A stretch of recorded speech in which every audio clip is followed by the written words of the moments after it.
పూర్తి చేసుకున్నాం. ఈ 10 సంవత్సరాల కాలంలో పోయిన 5 సంవత్సరాలు వదిలేస్తే ఈ 5 సంవత్సరాల్లో మొదలు కాగానే కరోనా టైం నుంచి మామూలుగా మున్సిపల్ అధికారులు కానీ ముఖ్యంగా దాంట్లో శానిటేషన్ సిబ్బంది ఎప్పుడు కూడా అంత కరోనా టైంలో కూడా ఎక్కడ కూడా భయపడకుండా ప్రజలకు సర్వీస్ ఇవ్వడంలో చాలా ముందున్నదో వారికి ఎప్పుడు కూడా మన భారతదేశ చరిత్ర కానీ మనం కానీ రుణపడి ఉంటాం. ఒక ప్రధానమంత్రి వాళ్ళ కాళ్ళు కడిగి సన్మానం చేసిందంటే వాళ్ళ గొప్పతనం, కరోనా టైంలో వాళ్ళ సేవలు మనం ఎప్పటికి కూడా గుర్తుంచుకోవాలి. సొంత కుటుంబ సభ్యులే దగ్గర కాని పరిస్థితుల్లో కూడా వాళ్ళు శానిటైజేషన్ ఇంటింటికి కొట్టడము, కరోనా పేషెంట్ల దగ్గర కూడా వెళ్ళి సేవ చేయడం చాలా గర్వం.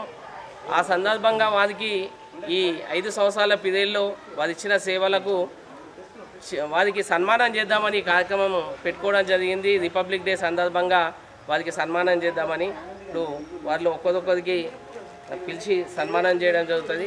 సార్లు కూడా ఒక్కొక్కరికి వచ్చి వాళ్ళకు శాల్వా కప్పాలని చెప్పేసి, ఏదైతే మామూలుగా శాల్వాలు కప్పడము అవి ఎక్కడ ఉపయోగపడతలేదు కాబట్టి చేనేత కార్మికుల్ని కూడా ప్రోత్సహించాలని శాల్వాల బదులు ఖాదీ టవాల్స్, చేనేత కార్మికులు అల్లిన టవాల్స్ తీసుకురావడం జరిగింది. మొన్న ఒక సమావేశంలో ముఖ్యులందరూ కూడా ఇలాంటి ఆలోచనతో ముందుకెళ్తే బాగుంటుందనే దాని సిస్టంలో వాటిని తీసుకురావడం జరిగింది. కాబట్టి అందరూ ఈ కార్యక్రమం ఇందాక ఉండి ఈ సన్మానాన్ని చూడాలని చెప్పేసి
దేశ ప్రజలందరికీ ముఖ్యంగా హిందూ నగర ప్రజలకు అదేవిధంగా నా డివిజన్ 20వ డివిజన్ ప్రజలందరికీ కూడా 76వ రిపబ్లిక్ దినోత్సవ శుభాకాంక్షలు.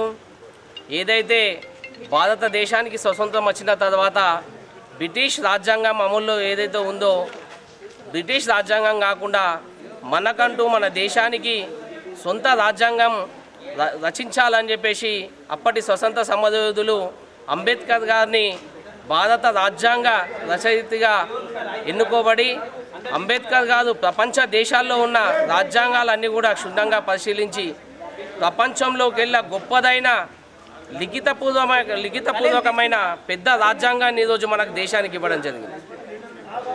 స్వతంత్రం వచ్చి ఇన్ని సంవత్సరాలు గడుస్తున్న భారత రాజ్యాంగంలోని రాజ్యాంగ సవరణలు జరిగిన రాజ్యాంగబద్ధంగా ఈరోజు భారతదేశం ముందుకు అడుగులేస్తూ ఉన్నది. ఈ నరేంద్ర మోడీ గారు ప్రధానమంత్రిగా వచ్చిన తర్వాత ఈ 15 సంవత్సరాల కాలంలో అంబేద్కర్ గారు రచించిన రాజ్యాంగాన్ని బట్టి అనేక నిర్ణయాలు తీసుకోవడం జరిగింది. ఈరోజు ప్రజలు ఊహించని నిర్ణయాలు 370 ఆర్టికల్ కానీ పెద్ద నోట్లు రద్దు కానీ ఈరోజు సుప్రీంకోర్టు తీర్పుతోటి అయోధ్య రామ మందిర్ నిర్మాణం కానీ ఈరోజు హిందువులు రైతుల కలైనటువంటి పసుపు బోర్డు ప్రకటించడం కూడా ఇవన్నీ కూడా మంచి సుపరిపాలన విధంగా మోడీ గారు అంబేద్కర్ గారి ఆశయాల సాధనలో ఈరోజు ముందుకెళ్తా ఉన్నారు. రాబోయే తరాలు రాబోయే యువకులు ఈ రాజ్యాంగం పట్ల గౌరవాన్ని పెంచుకోవాలని రాజ్యాంగంలో ఉన్న హక్కులను వారి సార్వభౌమాధికాన్ని సాధించే దిశగా రాజ్యాంగం పైన అవగాహన పెంచుకోవాలని చెప్పేసి మేము తెలియజేస్తూ ఏదైతే ఈ రాజ్యాంగ దినోత్సవం సందర్భంగా కార్పొరేటర్గా 5 సంవత్సరాల కాలం పూర్తి చేసుకునే తరుణంలో మాకు సహకరించినటువంటి ఈ కార్పొరేటర్ పదవి ఈరోజు వచ్చిందంటే మా డివిజన్ ప్రజల పుణ్యం కాబట్టి మా డివిజన్ ప్రజలందరికీ కూడా హృదయపూర్వక ధన్యవాదాలు తెలియజేస్తూ ఈ 5 సంవత్సరాల అభివృద్ధిలో మాకు సహకరించినటువంటి మున్సిపల్ అధికారులకు ముఖ్యంగా శానిటరీ సిబ్బందికి ఈరోజు ప్రపంచాన్ని వణికించినటువంటి కరోనా టైంలో కూడా ఎక్కడ కూడా ప్రజలకు ఇబ్బందులు కాకుండా సర్వీస్ ఇచ్చినటువంటి శానిటరీ సిబ్బందికి ఈ రిపబ్లిక్ డే సందర్భంగా వారికి ప్రత్యేకంగా సన్మాన కార్యక్రమం నిర్వహించడం జరిగింది. రాబోయే రోజుల్లో కూడా ఈ డివిజన్ అభివృద్ధికి కానీ నగర అభివృద్ధిలో ఒక పౌరుడిగా హిందూ నగర యువకుడిగా ముందుంటామని చెప్పేసి మాకు అవకాశం ఇచ్చిన ప్రజలకు భారతీయ జనతా పార్టీకి ఎప్పుడు రుణపడి ఉంటామని చెప్పేసి తెలియజేస్తూ జై హింద్ జై భారత్.